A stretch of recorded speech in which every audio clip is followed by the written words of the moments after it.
इलाहिल आलमीन मौलाना व मुक़्तदाना अबुल क़ासिम मुस्तफ़ा मुहम्मद अल्लाहुम्मा सल्लि अला मुहम्मद व अला अहलि बैतिही अत्तय्यबीन अत्ताहिरीन अल-मासूमीन अल-मग़लूबीन अल-मुंतख़बीन अल-मुंतजबीन अल्लज़ीना अज़हबल्लाहु अन्हुम ar-रिज्सा व तahharahum तत्हीरा।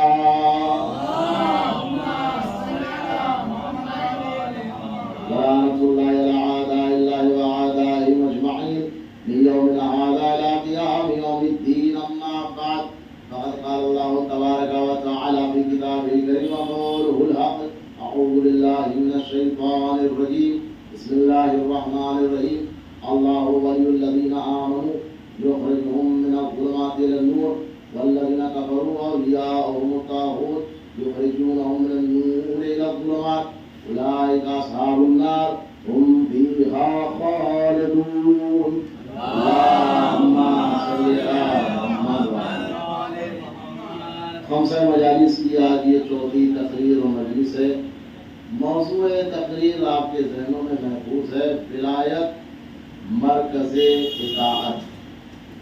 इसी के ज़हन में आपके सामने चंद मालूमात पेश करते हुए आज इस खम्सा मजालिस के सिलसिले की चौथी मजलिस, और इब्तिदाई मजलिस में मैंने वादा भी किया था, याद भी था, मगर जब मिंबर पर आते हैं तो कुछ ऐसी चीज़ें समझ में आती है, देखी जाती है, जिसकी वजह से बातें जो ज़्यादा अहम समझ में आती है उसे पहले बयान कर दिया जाता है। तो आज ताख़ीर न हो तो अर्ज़ कर दूं, आयतुल कुर्सी की जिस आयत के आखिरी हिस्से को मैंने सरनामा सफर करार दिया, कल भी बताया था कि 3 आयतें हैं इसमें, तो आयात कुर्सी होना चाहिए, मगर आयतुल कुर्सी वो एक लफ्ज़ वहाँ पर जो कुर्सी समावात इस्तेमाल हुआ है उसकी वजह से उसका नाम आयतुल कुर्सी रख दिया गया है।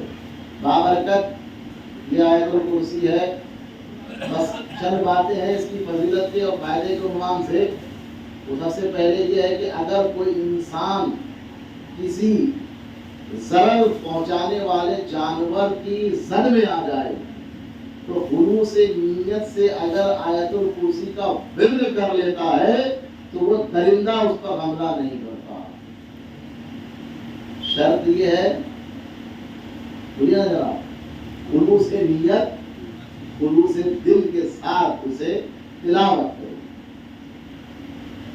आमतौर पर बयान किया जाता है, मुदाफ़िल अमरान में लिखा हुआ है कि अगर सांप ने डस लिया है तो आयतुल कुर्सी का एक मखसूस विर्द है, उस तरह से जिस जगह पर डसा है हाथ रख के उसे बढ़ाया जाए, विर्द किया जाए तो जहर ऊपर नहीं चढ़ता, बल्कि यहाँ तक के जिसको डसा है उसे नुकसान भी वो सांप का डसना पहुँचाता नहीं है। बिच्छू के लिए भी इसी तरीके से, यानी हर वो कीड़े मकोड़े या जानवर कह लीजिए जो इंसान को तकलीफ पहुंचा सकते हैं, जिनके जहर से या काटने से इंसान को तकलीफ हो सकती है, उससे बचा जा सकता है। और साथ साथ में अगर कोई इंसान अपने घर से बाहर निकल रहा है और चाहता है कि वो खुदा की रहमत में और निगाह परवरदिगार में महफूज रहे, तो आयतुल कुर्सी का विर्द करके अगर दम कर लेता है तो यकीनन नागहानी मुसीबतों से और तकलीफों से महफूज है। कितनी देर लगती है आयतुल कुर्सी पढ़ने में जरा? अगर याद है तो भी और याद नहीं है तो भी अगर देख कर भी पढ़े तो मिनट भर से ज्यादा उसमें वक्त नहीं लगता। 1 मिनट का वक्फा और वक्त देना है और अल्हम्दुलिल्लाह हमारी जान और माल की हिफाजत हो जाएगी। तो रखिएगा। एक अहम तरीन मसला ये भी है कि आयतुल कुर्सी सिर्फ जिंदा लोगों के लिए और जिंदा इंसानों के लिए ही मुफीद नहीं है, बल्कि अगर कोई अपने मरहूमीन की कब्र की ज़ियारत के लिए जा रहा है या कब्रिस्तान पहुंचा है, चाहे उस कब्रिस्तान में उसके मरहूमीन दफन हो या ना हो, मगर वहाँ खड़े रहकर आयतुल कुर्सी पढ़े, 3 मरतबा सलवात शुरू में और 3 मरतबा सलवात बाद में अगर पढ़ता है और उस आयतुल कुर्सी का सवाब मरहूमीन के लिए या किसी मखसूस साहिब कब्र की रूह को बख्श देता है, तो रिवायत में आया है कि अगर उस पे अजाब हो रहा होगा तो अजाब थम जाएगा। अजाब थम जाएगा, बाद रिवायतों में क्या अजाब कम हो जाएगा, बाद रिवायतों में क्या अजाब खत्म हो जाएगा। एक मिनट में अपनी मरहूमीन को हम अजाब कब्र से महफूज कर सकते हैं। सल्लल्लाहु अलैहि वसल्लम।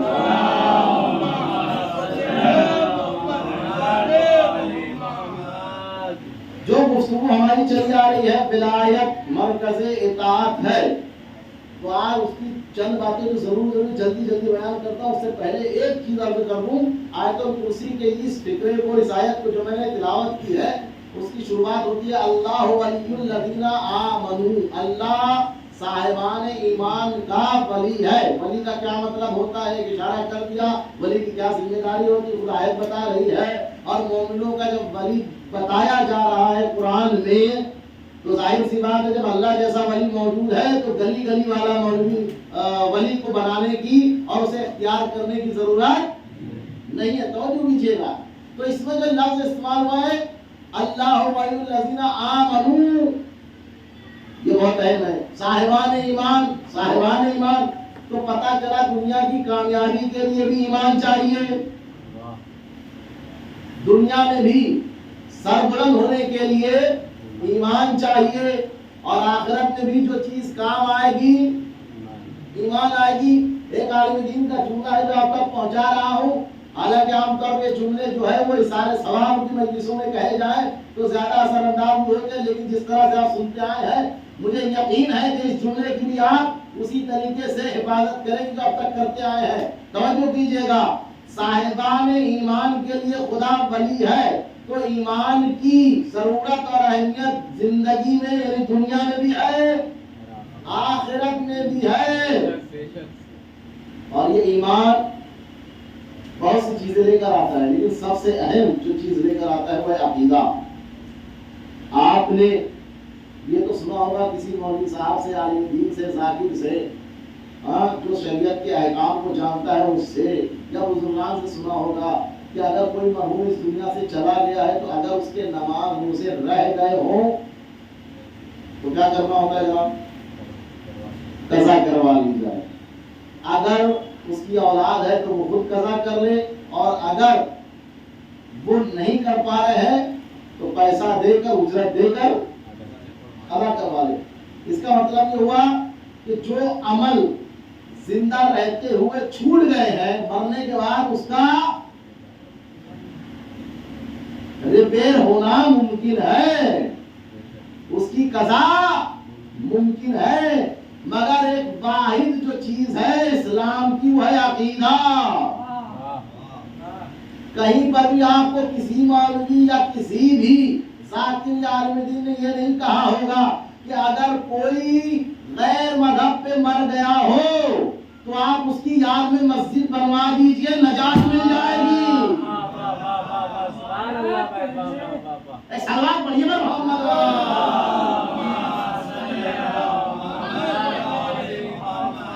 ऐसा तो नहीं है ना, काफी हमारा बेटा ईमान वाला हो गया तो सोच रहे हैं अब्बा के नाम से मस्जिद बनवा दे, अब्बा के नाम से अब नियाज बंटवा दे, अब्बा के नाम से मजलिस करवा दे, अब्बा के नाम से गरीबों में खाना, ताकि अब्बा खुदा के अज़ाब से बच जाए। नहीं जनाब, ये सारे अमल उसी वक्त वैल्यूएबल होते हैं जब मरने वाला अकीदे के साथ मर रहा हो, ईमान के साथ मर रहा हो। तो जुमला आपकी समाज के हवाले कर रहा हो कि अमल पे जितना ध्यान दिया जा रहा है जरूरी है कि उस पे ध्यान दिया जाए, लेकिन उससे ज्यादा अकीदे पे ध्यान दीजिए। कहीं ऐसा ना हो मरते मरते बाद अकीदा मर जाए। सलाम पढ़िए मोहम्मद।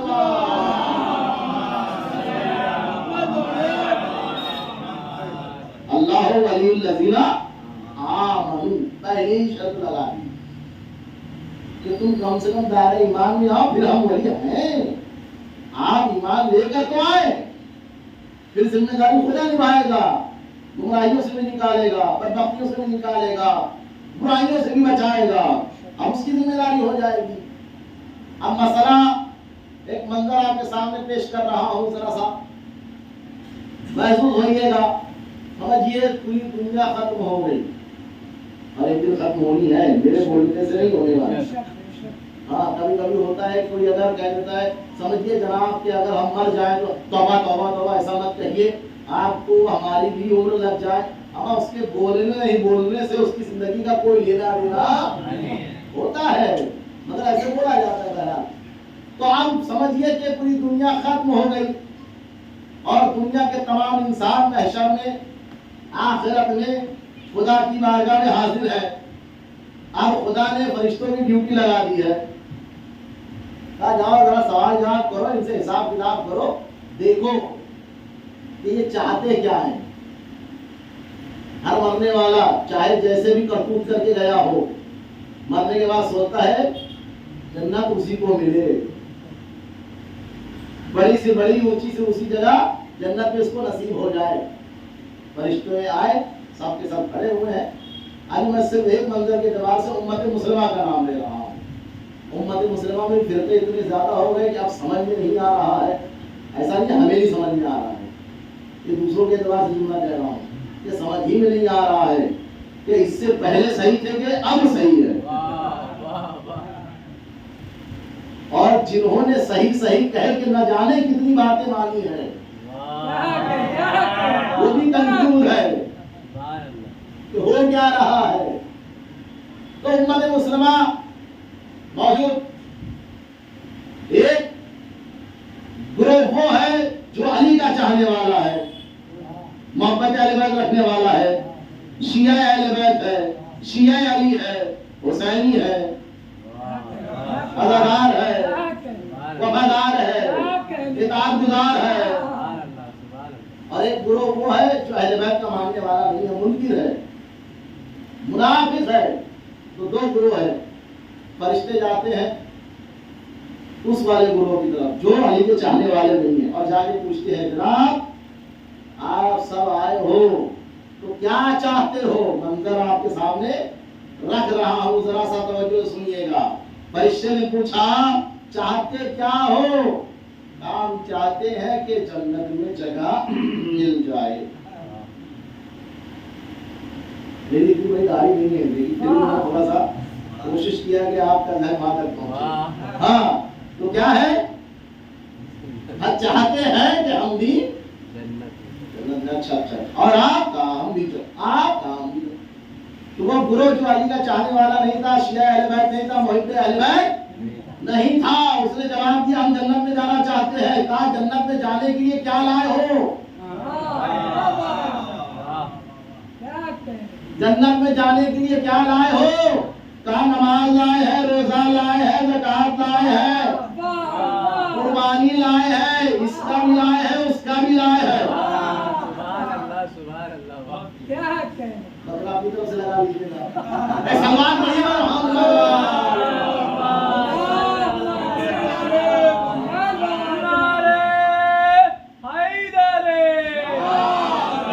जन्नत में जाना चाहते हो।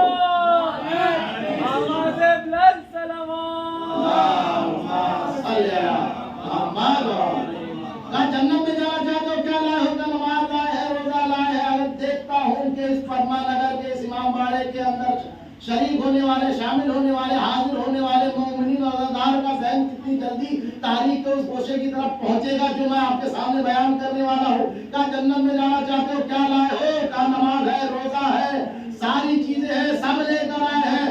अच्छा अच्छा, अब बताओ क्या क्या लाए। नमाज, कौन सी नमाज की बात कर रहे हो। कहा सारी नमाज लाए हैं। कहा कौन कौन सी नमाज लाए हैं।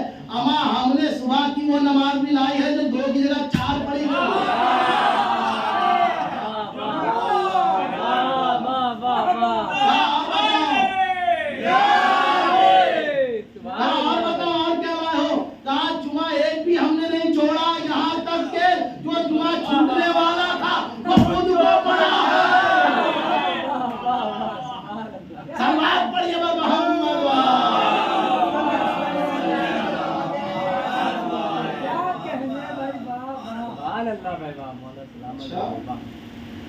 बड़े काम हमें करके आए हैं,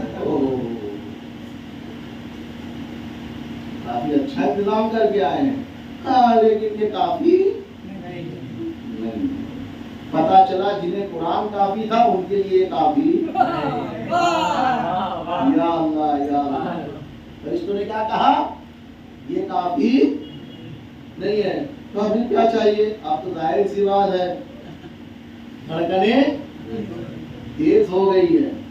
वो पुराने जमाने के जो टेम्पो चला करते थे गाँव में, है ना, कभी कभी उसको हत्ती वाला टेम्पो भी कहा जाता था, बंद हो गया तो धक धक धक धक उससे तेज तेज चलने लगा। फरिश्तों ने क्या बात है, घबरा क्यों रहे हो? आपने कहा ये काफी नहीं तो फिर क्या करे? कहा अच्छा ये सब ठीक अपनी जगह, इसके लिए ऑथराइज जो चीज है वो लाए हो? इन सब को जो ऑथराइज करे वो लाए हो? कहा वो क्या है? कहा वो ईमान। कहा ईमान? कहा ईमान? कहा हमारे मौलवी साहब को नहीं बताया। अल्लाह, हमारे मौलवी साहब ने तो कभी बताया नहीं। कहा भैया वो बताए या ना बताए, यहाँ पर जन्नत में जाने के लिए अमाल के साथ साथ ईमान भी चाहिए। तो कहा नतीजा क्या हुआ? कहा इंतजार कीजिए, ऊपर से ऑर्डर आने दीजिए। अब दूसरे ग्रोह की तरफ बढ़ा फरिश्ता। वो ग्रोह कौन सा ग्रोह है? हाँ, वही अहले बैत, शियाने हैदर कररार, अली के चाहने वाले, अहले बैत के मानने वाले, उनकी तरफ मुखातब हुआ। और फरिश्ते ने पूछा क्या चाहते हो? कहा जनाब उधर से हो क्या है, जो वो चाह रहे हैं वो तो हम ज्यादा चाहते हैं। कहा चाहते हो जन्नत में जाए? कहा जन्नत में बिल्कुल। हम जब वो ऐसे आड़े टेढ़े लंगड़े लूले जा सकते हैं और तमन्ना रख सकते हैं, तो अल्हम्दुलिल्लाह से हमारा तो हाँ जन्नत में बिल्कुल जाइएगा। लेकिन इस जन्नत में जाने के लिए क्या लाए हो? कहा नमाज लाए हैं, मालूम है टूटी फूटी सी है मगर लाए हैं, रोजा भी लाए हैं, ज़कात भी लाए हैं, खुम्स भी लाए हैं, इन्फाक भी लाए हैं, सदका खैरात भी लाए हैं, साथ साथ में मजलिस अदादारी जुलूस मातम भी लाए हैं। सब बयान किया। कहा ठीक है, इसके लिए जो अतराज चीज है जो उनसे पूछा गया वही तुमसे पूछा जा रहा है। कहा वो अतराज चीज क्या है? कहा ईमान लाए हो? सारे शियाने हैदर कररार एक साथ कहने लगे अमा फरिश्तों तुम ईमान की बात करते हो, हम कुल्ले ईमान ले आए हैं।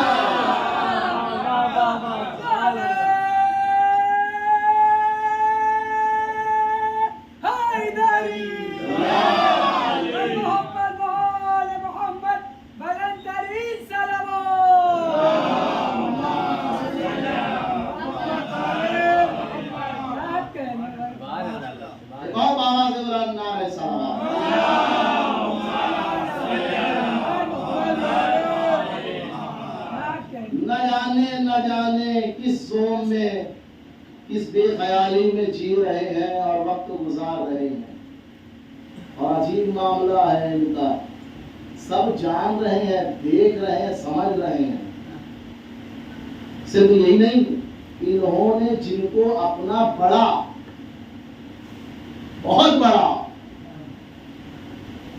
सरदार, जिम्मेदार आका मौला, इन लोगों ने जो माना है उन्हें भी खूब पता था कि हक किधर है और बातिल किधर है, कौन हक है कौन बातिल है, ये खूब पता था। एक वाक़या याद आ रहा है, वो भी सुनते चलिए, जरा सा ईमान की बात आ गई है। अमा अजीब तरह का इनका इल्म था, इनकी मारिफत कह लीजिए, इनकी जानकारी कह लीजिए। माह रमजान का मौका, मुल्क शाम का वाक़या है जनाब, सीरिया का, और इस जमाने का नहीं है, जो उस जमाने का है जब बनी उमैया का पहला खलीफा बरसरे इक़्तिदार किसी की वजह से पहुंच गया था। जब मुल्क शाम में वो बैठा तो वाक़या है माह मुबारक रमजान का, तवज्जो कीजिएगा जरा। माह मुबारक रमजान में हाकिम शाम,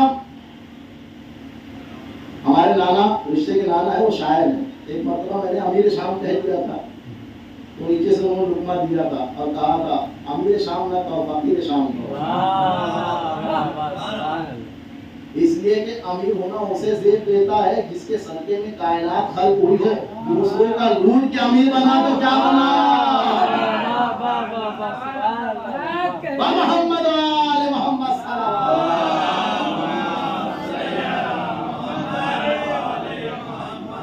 बैठा हुआ अपने हुजरे में, खास हुजरे में, खास समझे।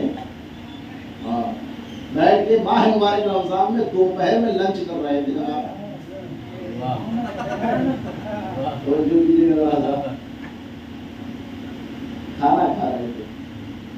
अब दो ही सूरत में खाना खाया जा सकता है माह मुबारक रमजान में, या खाने वाला फिर वाला ना हो, वाली हो। जो नहीं दिया आपने, मैंने मसला शरिया आपके हवाले कर दिया।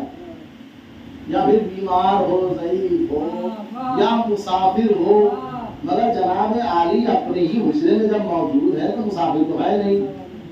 और माशाअल्लाह से, माशाअल्लाह ऐसे ही कह रहा हूँ तंज़ील पे, माशाअल्लाह से हाँ ऊँट बकरे के बकरे जो चबाए जा रहे हैं। हाँ, हमने देखा है, हमने देखा है कि कभी कोई बकरी या बकरा कोई दरख्त खा ले तो लोगों को बर्दाश्त नहीं होता। लेकिन अजीब मामला है, 14 साल हो गए, किसी बकरे ने पूरा बाग खा लिया।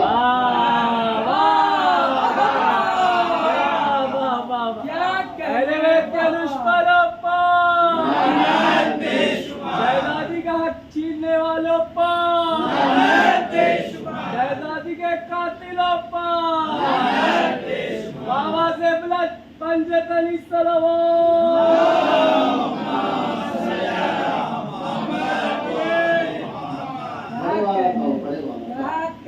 दरख्त में उसका पेट नहीं भरने वाला। हाँ, बैठ के हाथी में शाम बैठ के खा रहा है, माह मुबारक रमजान में दोपहर में खा रहा है। और उधर से अमर आस चला आया, अमर इब्न आस। बताया जाता है कहीं पर किसी ने पढ़ा था, किसी बड़े आलिम और जाकिर के सामने किसी ने पढ़ा था, कहा था अमर आस ना हाथी में शाम से भी ज्यादा चालाक, मक्कार, फरेबकार, नालायक। उसने पढ़ा तो बड़े बुजुर्ग आलिम दीन ने सुना तो वो पढ़े तो नीचे उतरे तो सिर्फ एक जुमला था, इतना समझ लो। अमर आस बहुत बड़ा चालाक जरूर था, लेकिन इतना समझ लो अमर आस का भी सरदार था हाथी में शाम। अमर बात नहीं है, समझने वालों के लिए इशारा करता है। अमर आस आता है, दफ्तर बात करता है, कहा आ जाओ। जैसे दाखिल हुआ तो क्या देखा, जनाबे वाला, जनाबे वाला दस्तरखान पे बैठे हुए खा रहे हैं, खा रहे हैं। इसके बाद के जुमले में आप नहीं चुप रहिएगा, मुझे मालूम। ये जो तमहीद इतनी तैयार करके लेकर आया हूँ इसीलिए लेकर आया, ऐसे ही वक्त नहीं ले रहा हूँ आपका। आपके सब्र का फल जो है ना, हाँ, सिर्फ मिठाइयाँ बहुत मीठा होगा इंशाअल्लाह। हमने आज दाखिल में क्या देखा, हाकिम शाम जनाबे वाला बैठे हुए माह रमजान में दोपहर के वक्त में खा रहे हैं। जैसे ही देखा, आओ सरदार, सरदार। कहा क्या हुआ जनाब, इतनी हैरत से चीख पुकार के साथ। कहा तौबा तौबा तौबा। कहा क्या हुआ, क्या देख लिया। अगर खुले आम तो मैं कुछ करता नहीं तो तुम कहो तौबा तौबा।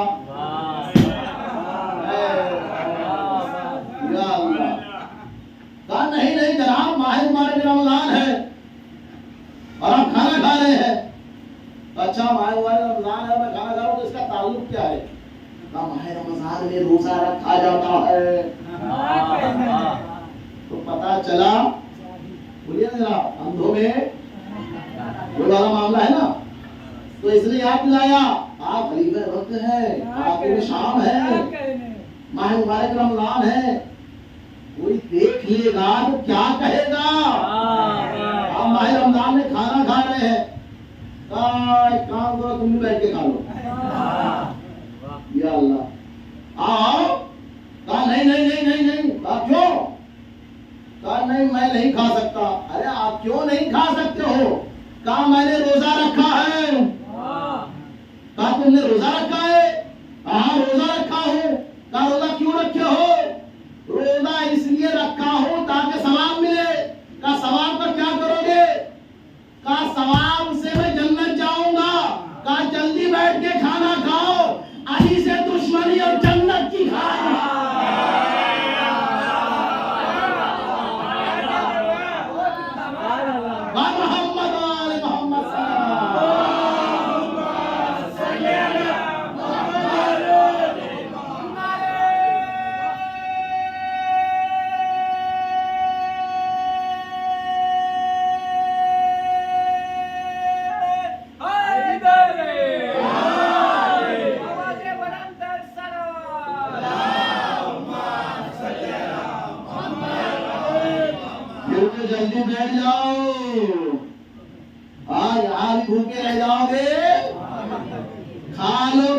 इल्म यहाँ मिल रहा है। बस वही अर्ज कर रहा था ना, मैंने किया था, क्या किया था, इन्हें भी खूब पता है कि हक क्या है और कहाँ, बातिल पे कौन है और हक पे कौन, अच्छी तरह पता है। और ईमान इतना मजबूत होना चाहिए, ईमान इतना मजबूत होना चाहिए कि हमें चटाने और बताने की जरूरत नहीं। जनाब मिसाल तमाम का नाम सुना है, नहीं सुना है आपने? शेर शायरी में, कहीं ना कहीं खतीब के जुमलात में, तकरीर में, मजलिस में तो यकीनन सुना होगा ना। थक तो नहीं रहे आप लोग? हाँ, क्योंकि बारिश है, थोड़ा सा नमी महसूस हो रही है, हवा थोड़ी सी ऐसी है, कभी ठंडी लग रही है, कभी ऐसा तो नहीं है ना? थके नहीं है ना? तो सलात पढ़िए मोहम्मद वाले।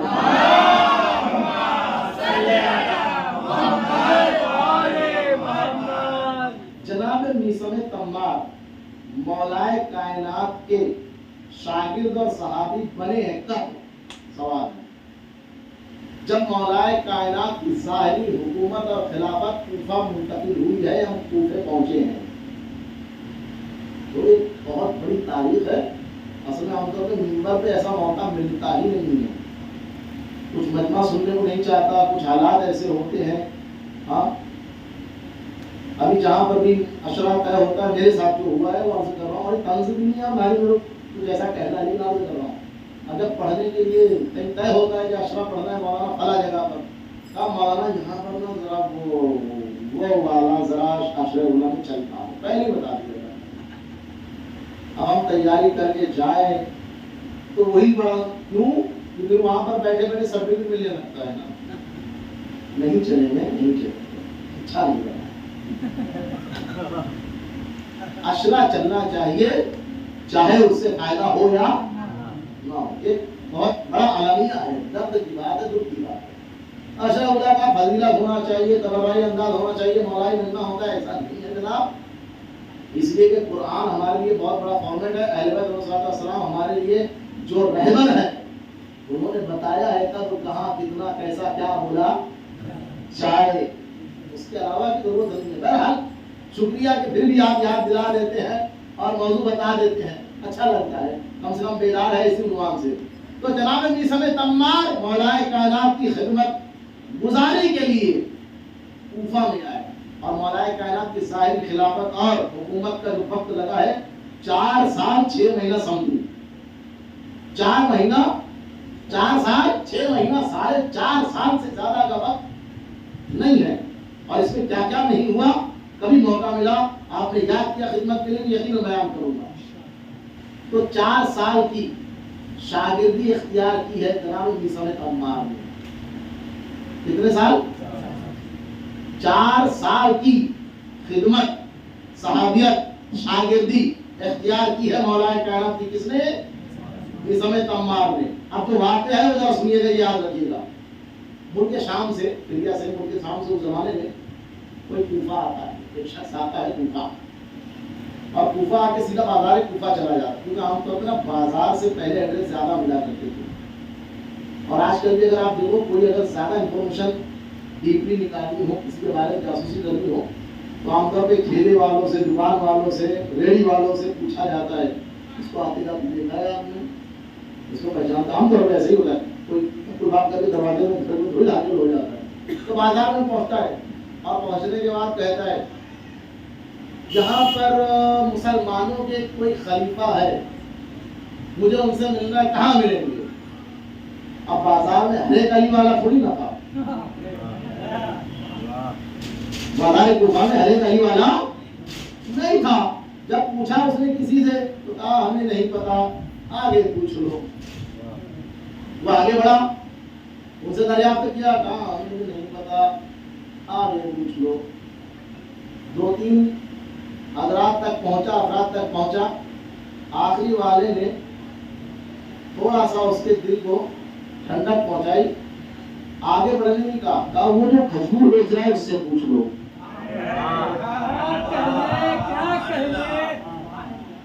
खजूर बेचने वाला है, उससे पूछ लो। पता चला कि अली का पता उसी को पता होता है जो अली वाला होता है। बेशक मैं जुमला आपके हवाले कर रहा हूँ। ये लोग जो 12वें इमाम की गैबत के मुनकिर है या विलादत के मुनकिर है, खता इनकी नहीं बल्कि इनके अजदाद की है। अमा अली की औलाद का पता अली वालों को होगा। सलावत पढ़िए मोहम्मद।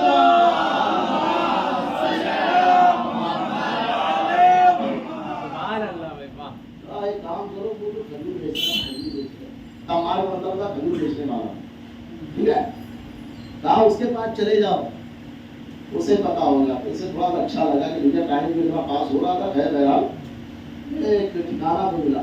उसके बाद पहुंचा, सलाम हुआ, जो आमतौर पर अरब का रिवाज था उसके एतबार से हाय हेलो हुआ। सुना है कि अली का पता तुम बता सकते हो, मुझे तुम्हारे अली से मिलना है, मुसलमानों के खलीफा जिस वक्त के हैं, हाकिम है, उनसे मिलना है। हाँ बिल्कुल जानता हूँ अली कहाँ है, मैं बता दूंगा अली कहाँ है। कहा अभी जल्दी बता दो, मुझे जाना है। कहा क्या मसला है? कहा एक सवाल लेकर आया हूँ, एक मसला हल करने आया हूँ और बहुत जल्दी में हूँ, इतना वक्त ऐसे ही मेरा सर्फ हो गया, जरा अगर पता बता दोगे तो मैं चला जाऊंगा। निज़ाम तमाम ने कहा एक काम करो, तुम्हारा मसला मुझे बता दो, हो सकता है अली के पास जाने की जरूरत ना पड़े।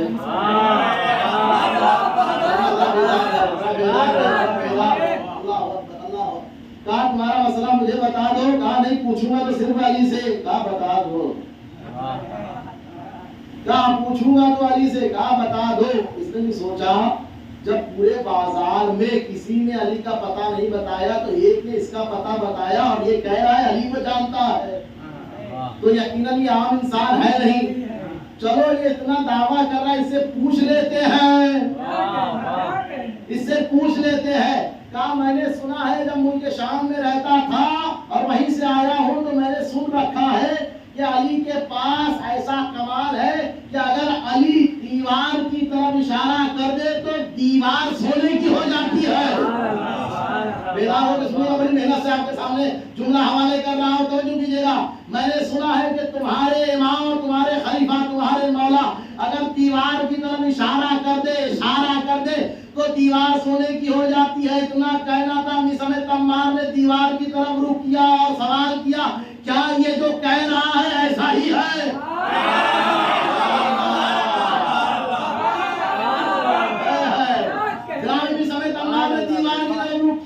और रुक करके सवाल किया, दीवार ये जो कह रहा है क्या ऐसा ही है? सवाल करना था, दीवार सोने की होगा। दीवार सोने की होगा, निजाम ने कहा नहीं कि सोने की होगा, सवाल किया सोने की होगा।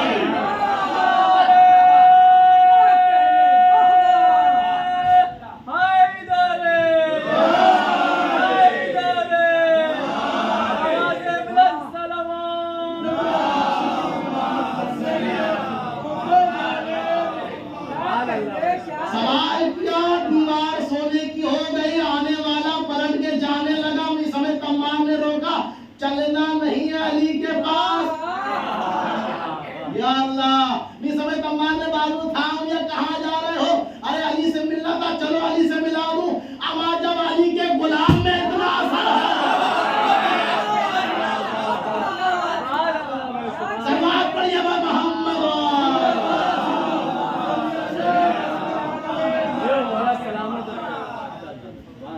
वापस चला गया। अली के चाहने वाले बनो तो ऐसे बनो ये दुनिया अगर हमसे दुश्मनी भी मोल ले तो अली की मोहब्बत की वजह से। हमें फख्र करना चाहिए कि अली की मोहब्बत की वजह से लोग हमारे दुश्मन हैं। निजात के लिए काफी है, निजात के लिए काफी है।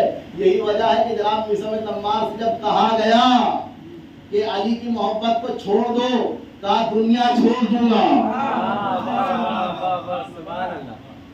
अली की मोहब्बत, ओहो, अली की मोहब्बत और ईमान की बात और मोहब्बत अहले बैत की बात आई है तो भी अर्ज कर रहा हूँ आपके सामने। वाक़े तो वाक़े याद आ रहा, सुनते चलिए इंशाल्लाह, मंजिल जहाँ ले जाए ये सब सदका है अहले बैत का। एक सलाम पढ़िए मोहम्मद।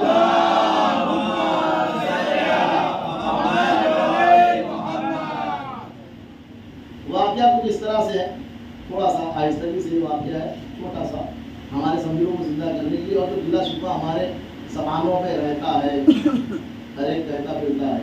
छठे इमाम इमाम जाफर सारी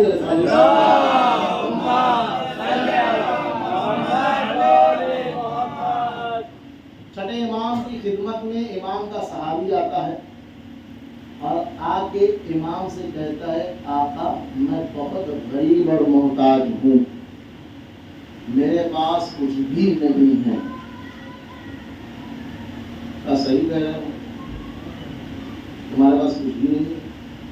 यकीनन 3 दिन से पाके हैं घर में, अहलो अयाल भूखे हैं,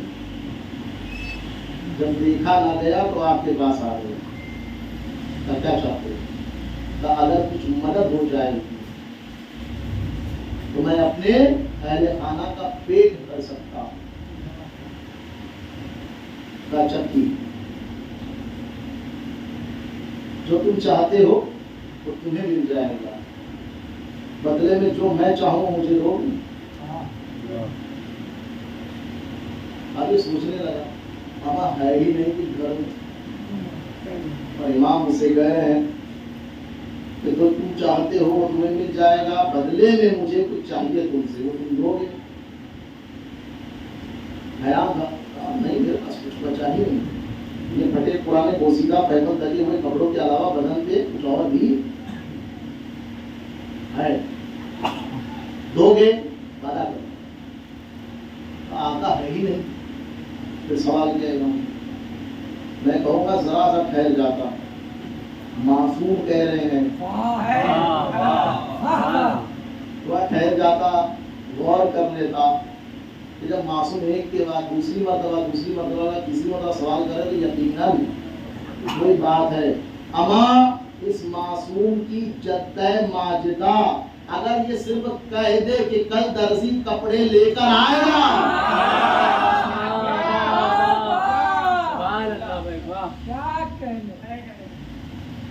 आता मौला इमाम नहीं कुछ है नहीं, कुछ भी नहीं है।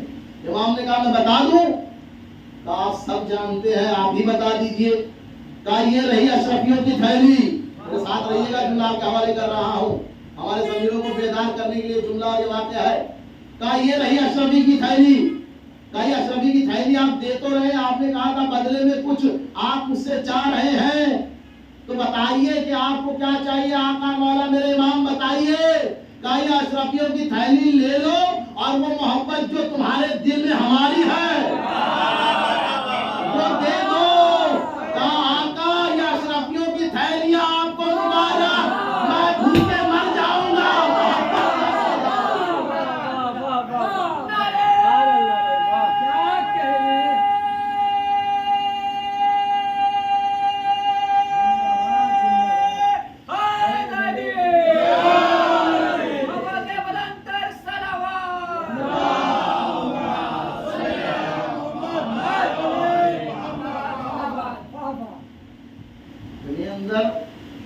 वो विलायत और वो ईमान होना चाहिए कि इमाम फख्र करे, हम नहीं।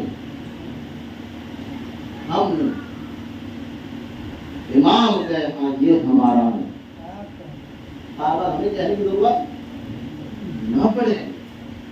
जनाब मुस्लिम ने अकीम के अंदर वो खूबी, वो फजीलत, वो मंजिलत, वो मर्तबा था,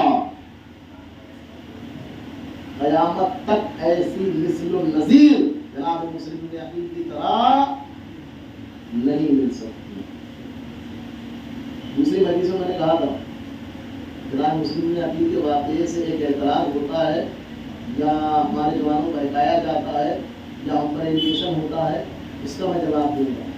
मगर ऐसे हिसाब से बहस और गुफ्तगू चली, मैटर चला कि मैं उस तरफ आ नहीं सका, तो आज उसको रखता हूँ इंशाअल्लाह। जहाँ तक मंजिल ले जाके रब्ते मसाइल इंशाअल्लाह। एक सवाल का सारा दीजिए तो आप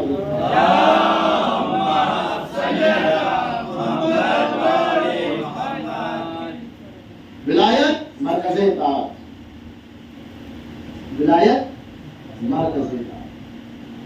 जनाब मुस्लिम इब्न अकील को कौन सी खास फजीलत के तौर पर याद किया जाता है, बताइए। आमतौर पर बैनर बनता है भाई, पोस्टर बनाया जाता है, उसमें लिखा जाता है। हाँ, क्या फजीलत मिली है? सभी लोग, ठीक है। ये क्यों कहा जाता है? ये पस मंजर में कल बयान करूंगा पूरा मुकम्मल, आज से इशारा कर रहा हूँ। कूफे से मुसलसल खत आ रहे थे और इमाम का कारवां, इमाम हुसैन सल्लल्लाहु अपने अहले खाना और असहाब के साथ मक्का पहुंच चुके थे। वहां पर भी मुसलसल वफ्द भी आए, गुरोह भी आए, कूफे वाले, कुछ बसरे भी आए, लेकिन ज्यादातर कूफे वाले थे, और खत भी आए।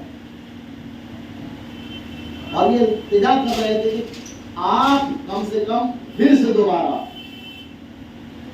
अपने बाबा के शहर कूफा वापस आ जाइए। इमाम हुसैन सल्लल्लाहु अलैहि वसल्लम ने जनाब मुस्लिम इब्न अकील को भेजा, तो एक खत लेके भेजा था और उस खत के अंदर लिखा हुआ था, ये मैं मुस्लिम इब्न अकील, मेरा भाई मुस्लिम इब्न अकील है और ये मेरी तरफ से सफीर के तौर पर आ रहा है। जो लाइन सबसे अच्छी थी और सबसे अहमियत के हामिल थी, अंडरलाइन अगर उसको किया जाए, बोल लेकर में लिखा जाए, तो वो क्या था कि इस मुस्लिम के हाथों पे बैत करना ऐसे है जैसे हुसैन के हाथों पे बैत करना।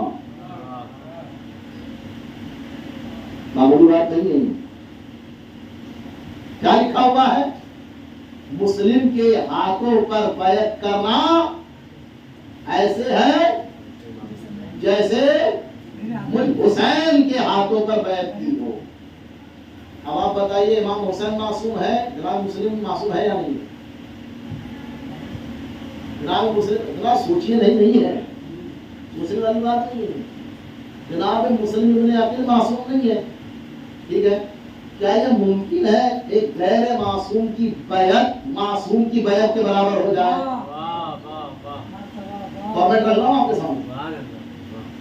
गैर मासूम है जनाब मुस्लिम इब्न अकील। इमाम क्या कह रहे हैं कि इस मुस्लिम के हाथों में बैत करना ऐसे है जैसे हुसैन के हाथों में बैत करना। तो एक गैर मासूम की बैत मासूम की बैत के बराबर कैसे हो सकती है? बदबख्तो, इमाम ने कहा है तो होती है। इमाम ने कहा है तो होती है। सनद मिल रही है ना इमाम की तरफ से या नहीं मिल रही है? अब हमारे जवानों को बहकाया जाता है, इमाम मर्जा की तकलीद करते क्यों हो? अब मैं यहाँ पर एक जुमला कहूंगा जो अक्सर मैं कहता रहता हूँ, अब मैं चुटकी लूंगा अपने माशरे में। अभी तक तो बाहर की बात चल रही है, थोड़ा घर का भी मामला, जाहिर सी बात है, सड़क के कूड़ा साफ करने वाले बहुत मिल जाएंगे, घर का कूड़ा कौन साफ करेगा? ऐसी बात बढ़िया ना और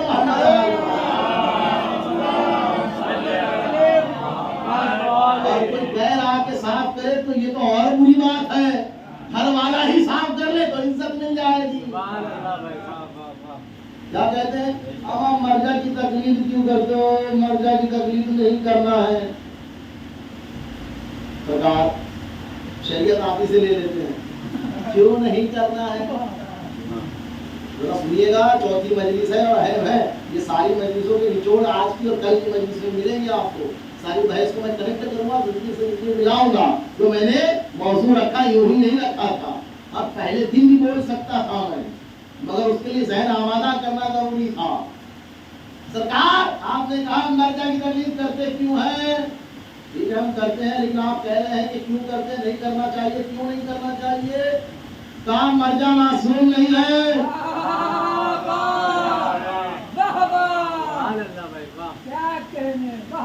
मर्जा मासूम नहीं है। कहा कहने का मतलब क्या है?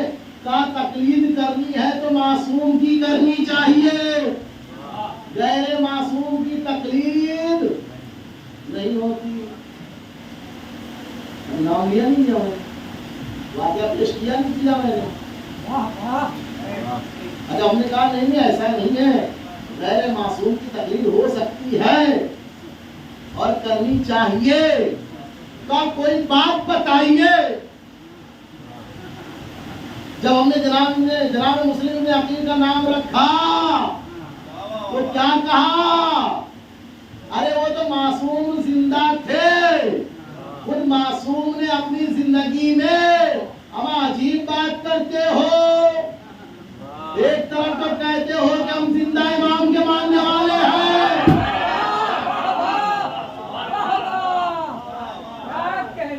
सलवात पढ़िए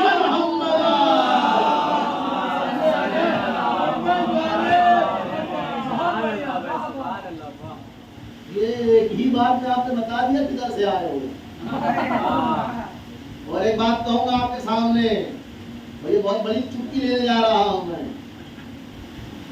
कोई सैयद है और कोई रिजवी है का मतलब ये नहीं है कि उसे निजात मिल जाएगी। कई बात शरीर बात कर रहे हैं, तो आप बहुत खतरनाक बात कर रहे होंगे। मैं नहीं कर रहा हूँ, कुरान कह रहा है। कुरान कह रहा है अमान नूह के सगे बेटे को खुदा कह रहा है, तेरा बेटा नहीं। खुदा खुद कह रहा है ला समझा ले, ये तुम्हारे अहल का है ही नहीं। लाख तुम्हारी वजह से दुनिया में आया हो, मगर ये तुम्हारा नहीं है। नहीं, अब शायद बनने को जरूरत है वो दुनिया की। अमा जब कैरेक्टर और किरदार के एतबार से नबी का बेटा होते हुए नबी की औलाद और अहल नहीं हो सकते, तो दूर से आए हुए एक सलवार पढ़िए मोहम्मद।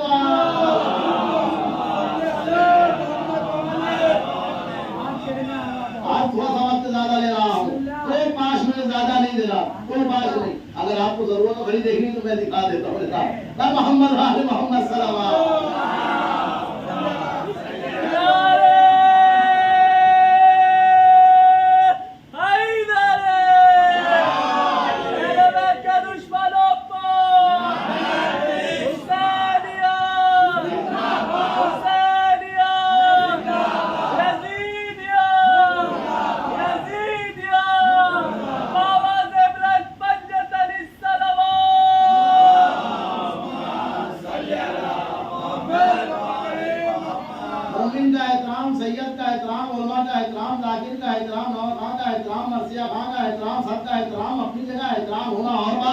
निजात पा लेना और बात है। तो कोई सैयद हो, रिजवी हो, लाख रिजवी लगा लिया हो, उसे निजात मिल जाए ऐसा नहीं है। हिंदुस्तान में अभी 2 साल पहले एक वाकया पेश आया है।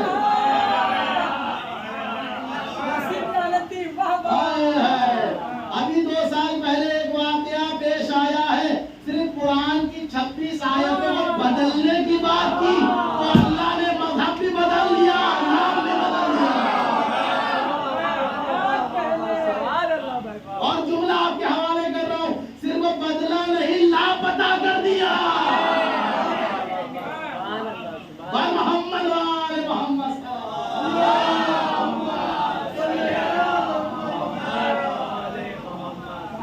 कुरान की हकीकतों से, अजमतों से कहा नहीं तकलीफ तो बस आखिरी जुमला है, इसके बाद तो खत्म हुआ। कहा मासूम की तकलीफ करनी है, गैर मासूम की नहीं कर सकते, नहीं कर सकते, नहीं कर सकते, नहीं कर सकते। बदबख्तों, यही फर्क तो तुमने समझा नहीं। तकलीद और है, इताअत और है। देखिए तकलीद का एक फॉर्मेट है। तकलीद में ऑप्शन होता है कि आप इसकी तरफ जा सकते हैं या उसकी तरफ जा सकते हैं। यानी एक ही वक्त में आप 2 मर्जा की बात मान लीजिए, 4 मर्जा की बात मान लीजिए, ऑप्शन होता है। और साथ साथ में ये भी ऑप्शन होता है कि जब खुद मुश्किल हो गए हो तो तकलीफ की, तो तकलीफ वो होती है तो ऑप्शनल है, परमानेंट नहीं है, नहीं चॉइस नहीं है। चलिए इस तरह समझिए, तकलीफ चॉइस का नाम है। अगर हम ये नहीं कर सकते हैं तो तकलीफ कर लें। साथ रहिएगा, मैं इताअत की बात को हल कर रहा हूँ तकलीफ के जरिए से। तकलीफ के जरिए से इताअत को बता रहा हूँ, इताअत के जरिए तकलीफ को वादे कर रहा हूँ। तकलीफ चॉइस का नाम है, ऑप्शन का नाम है। उसमें हम या मर्जा की बात का इनकार कर दे या झुठला दे मर्जा की बात अगर झुटला दे तो एक मर्तबा हो सकता है कि इस्लाह हो जाए और निजात मिल जाए किसी तरीके से। तकलीद और है, इताअत और है। मर्जा उसे कहते हैं जिसकी तकलीद की जाए। इताअत इमाम की होती है, तकलीद नहीं होती। इताअत इमाम की इताअत होती है, मासूम की इताअत होती है, तकलीद नहीं होती। कोई ऑप्शन नहीं चलता। एक बार इमाम ने कह दिया, बात खत्म हो गई। इसकी दलील दे दूं? और अपने मसाइल दलील है गंगे से पीर। इमाम की तकलीद नहीं होती है कि उसमें अपनी अक्ल लगा लें, अपनी तरफ से दूसरे को चूज कर लें। इताअत यानी इताअत फुल स्टॉप। जो कह दिया बात तमाम। उसका उदाहरण दे रहा हूं आपको कि तकलीद में क्या फर्क है इताअत में। जंगे सिफ़ीन में हाकिम शाम के सामने है मालिक अश्तर। जंगे सिफ़ीन में हाकिम शाम के सामने खड़े हैं मालिक अश्तर। और रिवायत और तारीख में, हिस्ट्री में लिखा हुआ है कि मालिक अश्तर और हाकिम शाम के दरमियान 2 कमान का फासला था।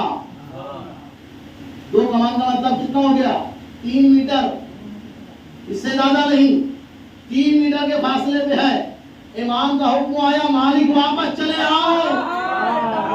या अल्लाह, मालिक कह सकते थे आका बस एक तीर की नोक लगाने की जरूरत है, काफिर इमाम की इताअत हासिल नहीं होगी। मोहम्मद वाले मोहम्मद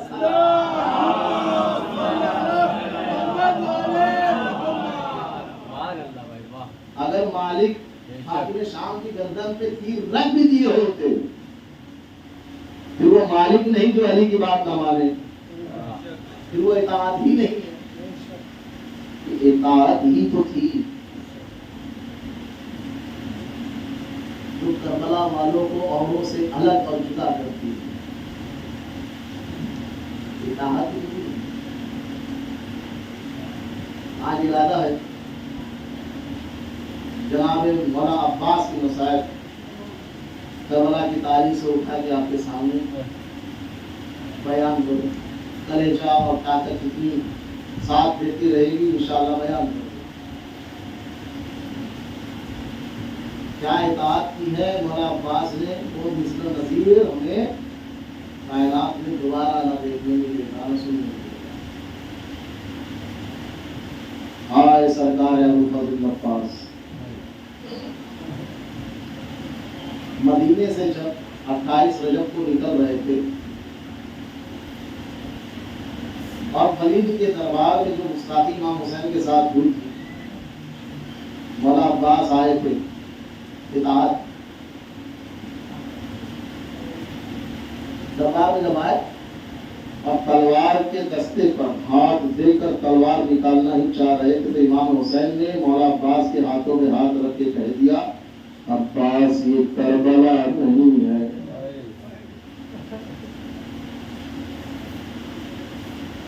अब्बास ये करबला नहीं है। मक्का कारवां पहुंचा। हाजियों के भेष में मौला हुसैन को परेशान करने, शहीद करने के लिए, तकलीफ देने के लिए हाकिम शाम की तरफ से, यजीद मलूक की तरफ से जो फौजी खंजर और भाले और तलवार लेकर हाजियों के भेष में हज के मौसम में आए थे। और वो मंजर देखने के बाद मौला अब्बास ने चाहा कि इन्हें इसी मक्का की सरजमीन पे तह कर दे। तभी मौला हुसैन ने कहा ये करबला नहीं है, ये करबला नहीं है। और ने मौला हुसैन के कारवां को रोका, ले जाने बरस पे हाथ डाला। मौला अब्बास बहुत तेजी से आगे आए और चाह ही रहे थे कि तलवार न्याम से निकाल के हुर के लश्कर को हुर के साथ वहीं पर मार डाले, कत्ल कर डाले। हुसैन ने फिर एक बार कब्ज़े शमशीर पे हाथ रखते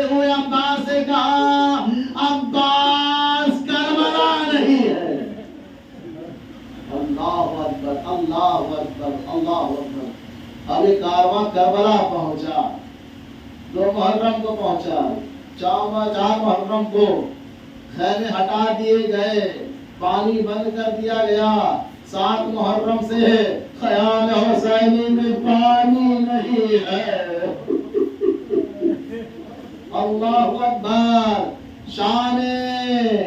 शाम शबे आशूर आई। शबे आशूर के बाद सुबह आशूर जो नमूदार हुई, एक शहीद आता था, मौला हुसैन से इजाजत लेता था, मैदान कारबार में जाता था, शहीद होता था, जामे शहादत वो शर्माता था।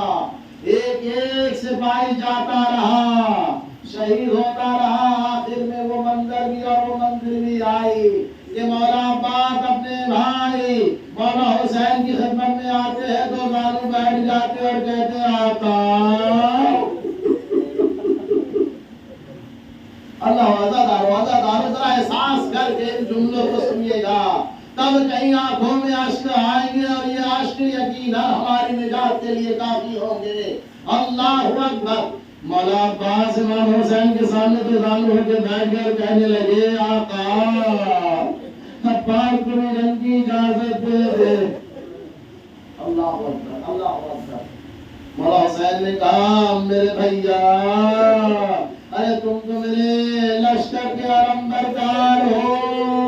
मौला अब्बास ने चारों तरफ निगाह दौड़ाई और कहा आका वो लश्कर ही कहा, अरे जिसका मैं आलमबरदार था। खैमे के किसी गोशे से बच्चों की आलतश की आवाज आने लगी।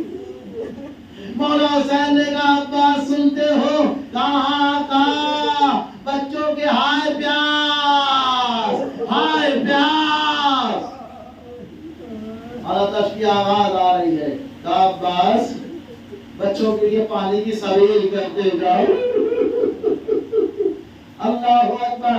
मौला अब्बास गए बच्चों के पास, जनाब सकीना मौजूद थी। जनाब सकीना से कहा ऐ मेरी भतीजी सकीना, तुम्हारी मश्क मुझे दे दो, तुम्हारा चचा पानी लेने जा रहा है। अल्लाहु अकबर। और एक बात कही, ऐ भतीजी सकीना, इन तमाम बच्चों से कह देना कि अब कोई भी आलतश की आवाज बुलंद न करे, मेरा चचा पानी लेने जा रहा है, मेरा चचा पानी लेने जा रहा है। जनाब सकीना ने बच्चों से कहा खामोश हो जाओ, मेरा चचा पानी लेने जा रहा है। मौला अब्बास ने जनाब सकीना से मश्क सकीना को लिया, घोड़े पर सवार हुए, नहरे फुरात की तरफ मंजिल और मजलिस तमाम कर दिया दादारो। नहरे फुरात की तरफ बढ़े, नहरे फुरात ने घोड़े को उतारा, मश्क सकीना को तर किया, तर करने के बाद मश्क सकीना को पुर किया, मश्क सकीना को भर के मौला अब्बास दोबारा घोड़े पर सवार हुए, फुरात से बाहर आए।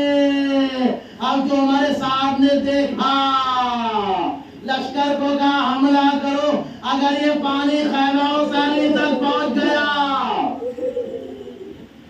तो हम में से कोई एक भी जिंदा न रहेगा।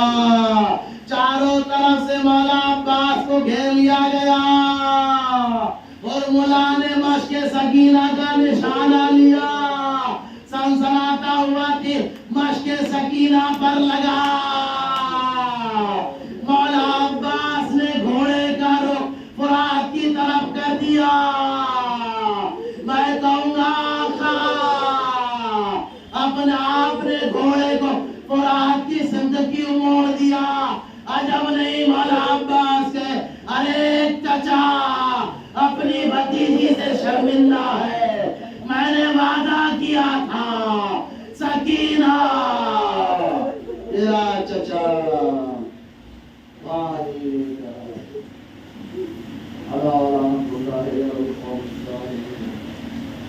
वसयालमुल्लज़ीना ज़लमू अय्युमुनक़लबी यनक़लिबून इन्ना लिल्लाहि व इन्ना इलैहि राजिऊन।